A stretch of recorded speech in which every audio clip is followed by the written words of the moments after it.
So this video started off as a monthly reset routine, just your usual typical monthly reset routine. But then I got to thinking and I realized that there are some steps that you kind of need to see in order to see how the monthly reset routine comes together, and also because these steps are very crucial in ensuring that I get closer and closer to the goals that I've set for myself.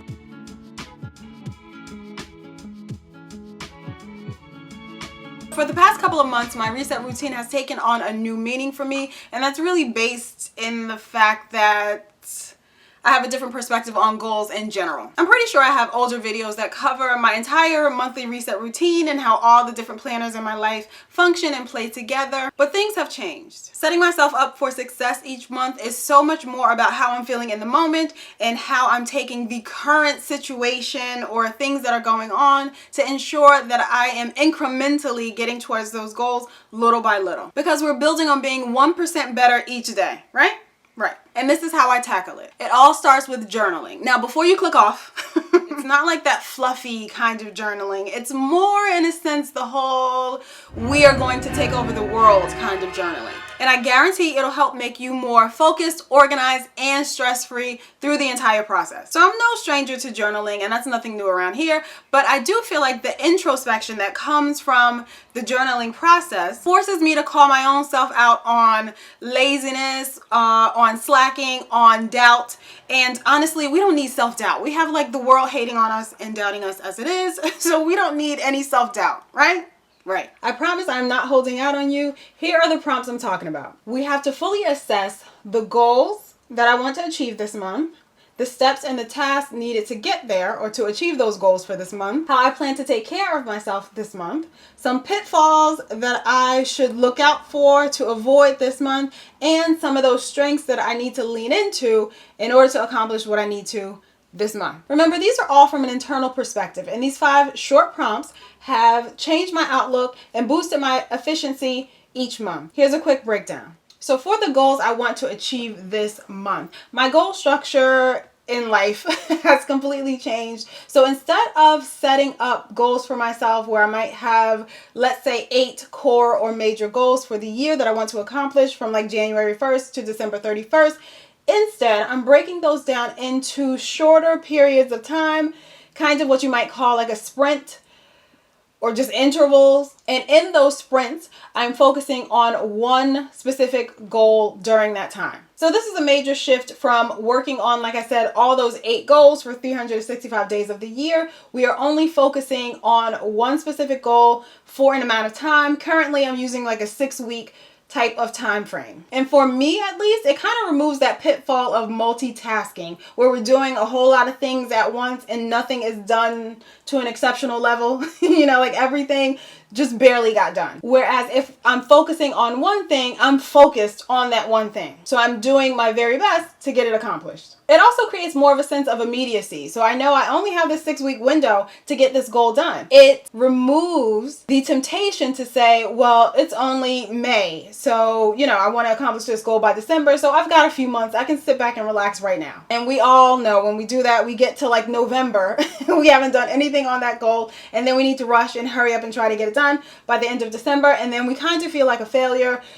We're taking all of that out of the equation. And actually what I tend to notice is that those things that I've set for that 6-week time frame tend to take me a little less than that 6 weeks. So that one goal that I thought might take that amount of time maybe takes 4 or 5 weeks. So that gives me another boost of confidence because it makes me feel like I can pretty much do anything. And also it allows me to have that 1 to 2 weeks of buffer time where I can kind of relax off of my goals for a little bit, or even get a jump start or a head start on the new goals that I'm creating for myself for the next 6-week sprint. All right, so right after where I have June set up in my planner, and I do have the Plan With Me video if you're interested, this is where I elect to put that game plan, as I've been calling it. So starting with the first question, which is the goals that I want to accomplish this month. So for me, because I know what I'm currently working on, I do already have it set up where I know the goals that I'm going to be focusing on for the month of June. Because I've split it into 6-week sprints, I'm now the last 2 weeks, or so half of June will be 2 weeks of the last sprint, and then the last half of June will be the first 2 weeks of the next sprint. I mean, ideally, if I had thought this through, maybe I would make it 4-week sprints, but I feel like that's too short. Anyway, I know the goals that I'm focusing on for the month. So because 2 sprints span June, there are going to be 2 on this list for me. So these 2 main goals are going to be my consulting business and my online shop. So these are things that I've been working on in the background, not things that I've actually talked a lot about here on this channel because they don't entirely apply, though the online shop will in the future. But these are the 2 things that I'm working on currently in June. Like I said, usually it might be one item, but it is one thing at a time. It's just that the first 2 weeks are going to be for the consulting, and then the last 2 weeks are going to be for the online shop. So that's it. Just those 2 things that I'll be working on and nothing else. That is pretty much it. And this is focusing on things that are going to create some major shifts and major changes in my life as a whole. So even though it seems like, oh, well, this is all you're working on, you know, for these 4 weeks, you have to remember that this is kind of like a compilation of a lot of goals that are just condensed into focusing on one at a time. And granted, if you are anything like me, you may have a separate goal notebook where you're kind of writing out what all of these goals mean, but if not, putting them down in a succinct manner inside your planner or on a piece of paper works just the same. Moving on to the next prompt, which is to identify the steps or the tasks needed in order to accomplish these goals. By specifying the tasks needed, I'm taking all the guesswork out. I don't have days where I'm sitting down and I know that I have, you know, a free amount of time to do something and I just have no idea what to do. I've already laid out the steps and the tasks that I need to take this month to move towards those goals. So as soon as I sit down during whatever that work block is that I have designated for myself, I know exactly what I'm doing. I'll just pick a task from the list and get started. And that's the same way I know which tasks to assign to whatever time blocks I have going on in my online calendar. My process for all of that you can see in a separate video, but I don't want to confuse any of this. Just because I use 1,000,001 tools doesn't mean that you have to too. I'm never confused about what I should be working on when, and I don't have to ruminate over which task is better to do right now over the other. Because I'm only focusing on one singular goal, it's pretty straightforward in determining what those tasks are that need to push me towards that goal. And I don't also make the mistake of adding tasks to my list that really have nothing to do with the end goal. So for this section in my planner on the setup that I have, and I guess it would be helpful to put some titles in here, right? Goals. And then tasks. And I'm going to leave myself enough space to write down all of the tasks that I need that apply to these 2 goals. So because, like I said, a lot has already been done for that first goal, I'm kind of nearing the end of this sprint. There's not a whole lot left. I need to finalize some last touches on the website. I need to put together a marketing PDF. And I also need to schedule a meeting with someone, a friend of mine who works in the industry, so I can kind of do like a soft pitch to get more work and more clients. All right, so that's all for that first goal. And then for the second one, what I need to do is, since we're at the very start, I'm kind of in that design phase, kind of, because a lot of them have already been put together, but I do want to move into organizing the listings and then get the listing visuals created. So this may be a little bit too much for those 2 weeks, but we'll see. So those are the tasks that I need to get done for the goal at hand. Simple, straightforward.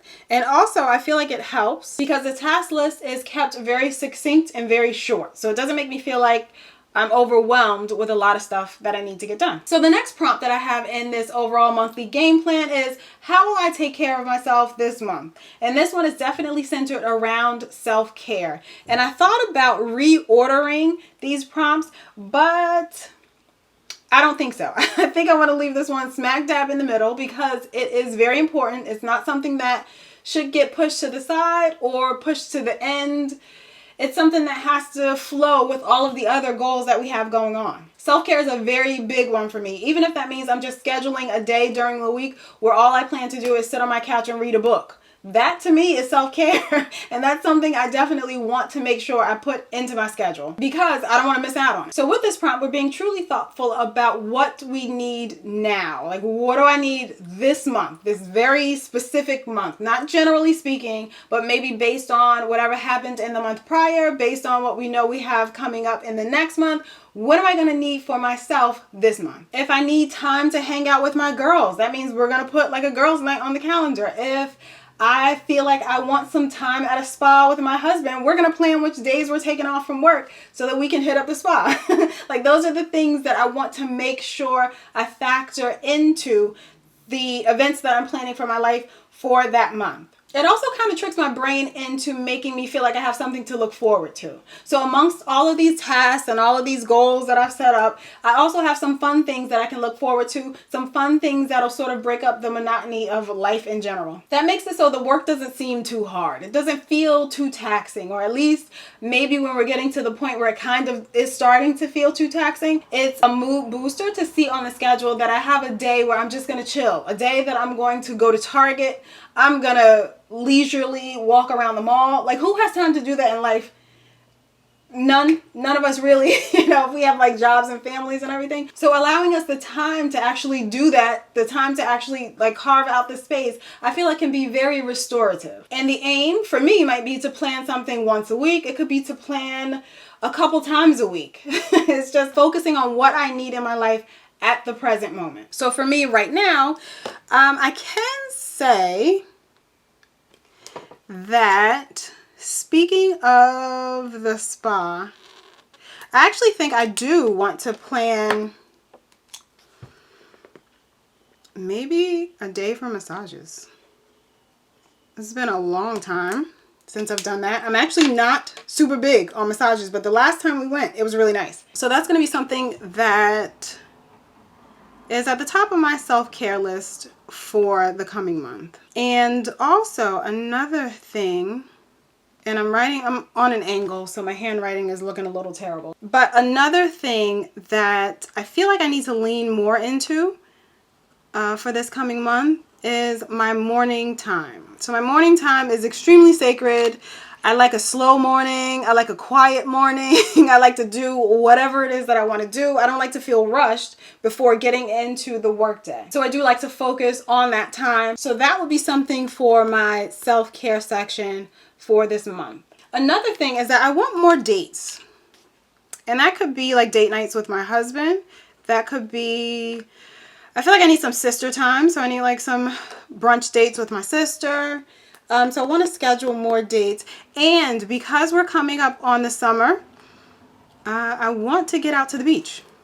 So those are my self-care things. Some seem very like superficial.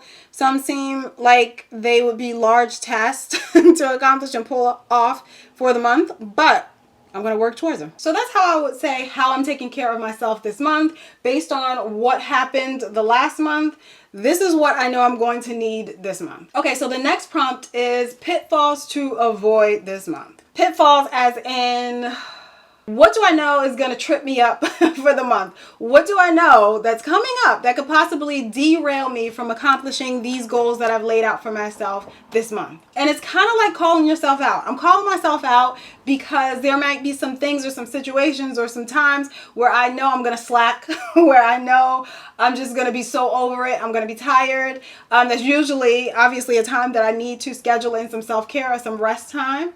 But I know based on what's going on in the schedule, what's going on in life in general, I'm going to have to kind of fight against those things, or at least acknowledge them from the start so that I have a plan of attack to kind of get around those when they do crop up. A lot of things I've noticed for me is that I am the type of person who likes to get the hardest stuff out of the way. So that means for me, like maybe if some of these tasks were really hard, or if they were like, let's say client facing, or I have to actually talk to people and have small talk, which I absolutely abhor. Maybe I'll put that at the beginning of the month where I feel like I have a lot of momentum and I'm really, up for the task and up for the challenge, as opposed to the end of the month where I'm just over it and I don't want to talk to people or see people. You know, that's when I would not put that client kind of work. So knowing yourself, and also, like I said, basing this on what has happened in the previous month, it's important to kind of call these things out to make sure there's a way for us to work around it. And also, because this is a 4 to 5 week chunk of time, since we're planning for this month, we don't have a lot of time to waste. So I'm not going to waste my time doing things I don't like, or I will not save the worst thing till the end, because I will just keep procrastinating forever and ever and ever, and it'll roll into the next month. So I know myself well enough to know that those are the types of things that I have to avoid. So specifically for me for this month, I would say, let's see, I'm going to put these two here because this fourth one goes along with this fifth one. So, handwriting is terrible. I'll just title this Pitfalls. And because, like I said, we are nearing the summer, I am easily distracted by just warm weather, meaning I don't want to sit in the house. Maybe I want to go out somewhere. Maybe I want to go walk around the park. Maybe I just want to waste some time someplace out in the sun. That's entirely me. So I have to make sure that I don't allow myself to get distracted by a nice, beautiful, sunny day. Also, something that's very huge for me would be, because it is summer break, or it will be by the end of this month, our schedules get really crazy. So our schedules get mixed up and all conflummoxed and everything, because the kids are home. Maybe they want to go over their friends' houses. Maybe they want to do this or that or the other during the day. They need me to take them to the library. They need me to do this, do that. So my schedule, my daily work schedule, gets kind of mixed up a little bit. So I want to keep a heads up for that. I want to make sure I plan for that ahead of time, so that I don't fall into a space where I feel really, really flustered by the changes that happen in our schedule. And another important thing for me that goes along with that is that totally messes up, or could mess up, my morning quiet time. So usually, of course, during the school year, I am dropping kids off at school. I might have time before that where I have some quiet morning time if I wake up early enough, but otherwise half the time it's probably done after I drop them off at school. So because we won't have that, I still have to make sure that I'm carving out that morning time, that morning quiet for myself. Luckily, my kids are a lot like me. Even though they are early risers, nobody's talking to anyone before like 10 a.m. So we can have like a quiet household during that time. But these are still things that I want to keep an eye out for and to be cognizant of as the month goes on. Like I said, kind of acknowledging them so that we know how to move around them. So it's not like a surprise or a shock or anything. So those are the pitfalls. And this next prompt, the last prompt, is the strengths that I want to lean into for this month. And this is kind of a play on that whole, like if you're doing an interview and you're like, well, what are your weaknesses and what are your strengths? So that is how I see like the pitfalls. So the pitfalls will be, what are the weaknesses that are going to crop up this month and how am I going to handle those? And then alongside that, what are the strengths? What are some of those things that I can lean into to help motivate me, to help boost me, to help me stay encouraged throughout the mundane day-to-day life kind of stuff? And as you would imagine, that changes. It changes based on what could have happened last month. It changes based on what if I have a really, really amazing vacation that I'm looking forward to next month. Then maybe, you know, that'll shift and change how I approach this current month and the goals that I have set for myself this current month. So I did want to include this counter prompt, counter to pitfalls. I wanted to include the strengths. I wasn't exactly sure how, but I just knew within my soul that it was kind of something that I need to be introspective about. I need to think a little bit about. So again, it's really all about identifying those things that we can build momentum from. So those things that went extremely well last month, and then how can we build on that momentum and keep going forward this month? Like I said, if there was a goal that I was able to complete within 4 weeks instead of 6, I have an extra 2 weeks that I could have maybe gotten a head start. So that could be a strength for me for this month. Or I could have used those 2 weeks to rest a little bit more. Again, I feel like that's a strength for me this month because it sets me up and it makes it so that I'm well rested and focused on what's coming up for this month. It could also be something extremely superficial, like you got your hair done or you're getting your hair done this month. So you are going to be feeling really good about yourself for like at least 2 to 3 weeks. And maybe that's the time you want to schedule some headshots. I don't know, but it could work for you. So aligning your strengths and understanding how it all ties into everything else, especially those weaknesses that are going to crop up, especially all those goals and those tasks that you've set aside. Identifying the strengths will be helpful just the same. It's all about capitalizing on the confidence that we've already built up. So for me, the strengths, well, at least one that I had thought of, is something that I call my morning library. Still kind of like fleshing this out, but because I've been doing a lot more, or focusing a lot more on my morning time and my morning routine, this morning library is a set of books or maybe even podcasts. I don't really do podcasts at the moment, but things that I can read and things that I can kind of delve into for myself for this morning quiet time. So it's usually books that I might be reading that are nonfiction, or like I said, maybe some kind of coursework or whatever. But that is a strength that I definitely want to lean into for this month, because I know that I'm going to be setting aside a lot of time for my mornings. So I want to make sure I'm capitalizing on that as much as possible. And I know my morning library sounds a little weird. I have a morning library and an evening library, and maybe I'll go over this in my reading journal video, which I don't know when it will be coming out, but that's how I kind of separate the things that I'm reading or consuming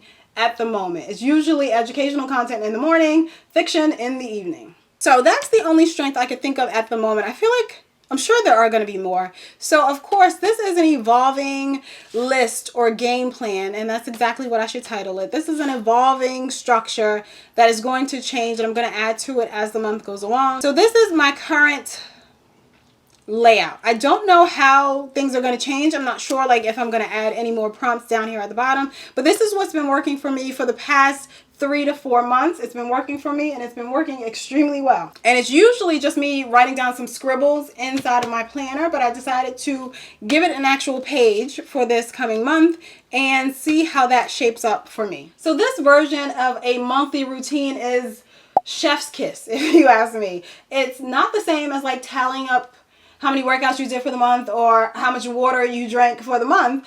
While those do have their place in terms of like a monthly reset or monthly routine, I do think starting first with assessing where you are mentally, even physically, is important before we can kind of start checking off those habit trackers or checking those boxes of the things that we want to accomplish. And I mean, trust me, I do still have that whole full process where I'm taking out all of my other planners and like seeing what meals we're planning and what doctor's appointments and all of that. All that's still going on. But this part of it has just helped me become a lot more grounded, a lot more focused and purposeful in all the things that I'm tackling for the month. I just honestly feel that incorporating this amount of introspection into what we're going to be focused on for the month is paramount, and ensuring that every single monthly reset or monthly review, monthly routine that we do is moving us in the direction of actual progress, moving us in the direction to become our best selves and live our best lives. I've been saying a lot to myself this year. I'm actually just trying to get my life together,